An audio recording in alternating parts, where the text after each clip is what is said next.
তো এরপরে তামিল ভাইয়ের ভিডিও দেখার পরে শশার একটা ভিডিও দেখুন, শশা চাষ করার পদ্ধতি। তখন মানে মালচিং সম্বন্ধে জানার জন্য একটা সার্চ দিয়েছিলাম, তখন তামিল ভাইয়ের ভিডিওটা আসলো। তো এরপরে ওনার থেকে মালচিং নিলাম আর কি। মালচিং নিয়ে আমি তখন মালচিং নেওয়ার পরে জমিতে বিছানোর পরে আমার কাছে 1 টাকাও ছিল না, এবং কি বাবার অবস্থাও খুব খারাপ। তখন বাবা একটু অসুস্থ ছিল। এরপরে 1 টাকা না থাকার পরেও আমি একটা ঋণ নিলাম, ঋণ আর কি নেওয়া হয় আমাদের এলাকায়, ঠিক আছে। তো এখান থেকে 50,000 টাকা ঋণ নিলাম আর কি।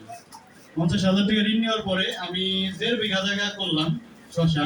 তো ওনাদের মানে প্রযুক্তি সব ওনাতে, ঠিক আছে। এরপরে ওই শশার জমি থেকে আমার 1,20,000 টাকার মতো বিক্রি হয়। 1,20,000 টাকার মধ্যে বিক্রি হয়ে আপনার মনে করেন যে 50,000 টাকা ঋণ পরিশোধ করেও আমার মোটামুটি 70,000 টাকার মতো ছিল।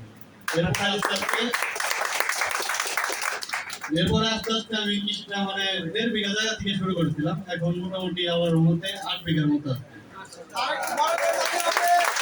এবং এর মধ্যে থেকে আমি 24% জায়গা কিনেছি, এমনকি 50,000 টাকা দিয়ে একটা গাড়ি কিনেছিলাম, গরু কিনেছিলাম।